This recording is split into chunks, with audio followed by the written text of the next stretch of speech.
بھیڑ بہت تھی۔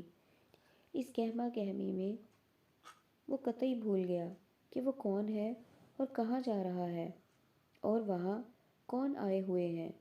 جب وہ محلے کے پاس پہنچا تو ایک بجنے کی آواز آئی، ٹن۔ فوراً وہ دبے پاؤں چلنے لگا، گویا ہر آہٹ اس کی دشمن ہو۔ گلی میں پہنچ کر اس نے محسوس کیا جیسے وہ وہی پرانا کاسی تھا۔ دفعتاً ایک ریشمی موتر گود اس کی نگاہ تلے جھلملائی۔ دیکھوں تو بھلا، اس کے دل میں کسی نے کہا۔ دل دھڑکنے لگا۔ نگاہ بیٹھک کی تیسری کھڑکی پر جا کر ٹکی۔ انگلی سے دبایا تو پٹ کھل گیا اور وہ اندر چلا گیا۔ فوراً سامنے سے اس پر ٹارچ کی روشنی پڑی۔ وہ گھبرا کر مڑنے ہی لگا تھا کہ وہ روشنی ایک حسین چہرے پر جا پڑی۔ ہاں وہی، سیڑھیوں میں جینا کھڑی مسکرا رہی تھی۔ تم؟ وہ غصے سے چلایا۔ ایک ساتھ میں اسے سب باتیں یاد آ چکی تھیں۔ اس کا جسم نفرت سے کھولنے لگا تھا۔ چپ، جینا نے منہ پر انگلی رکھ لی۔ قاسم کا جی چاہتا تھا کہ اس حسین چہرے کو نوچ لے اور کپڑے پھاڑ کر باہر نکل آئے، لیکن اچانک حنائی ہاتھ بڑھا۔ میں جانتی تھی تم آؤ گے، میں تمہاری راہ دیکھ رہی تھی۔ قاسم کا سر ایک رنگین موتر گود پر جا ٹکا، جس کی مدھم گرمی حنائی ہاتھ کے ساتھ ساتھ اسے تھپکنے لگی۔ قاسم نے ایک دو مرتبہ جوش میں آ کر اٹھنے کی کوشش کی، لیکن وہ خوشبو، ریشمی بدن، مدھم گرمی اور حنائی ہاتھ، اس کا غصہ آنسو بن کر بہہ گیا۔ وہ پھوٹ پھوٹ کر بچوں کی طرح رو رہا تھا اور وہ حنائی ہاتھ اور خوشبو اسے تھپک رہے تھے۔ چپ، جینا منہ پر انگلی رکھے مسکرا رہی تھی۔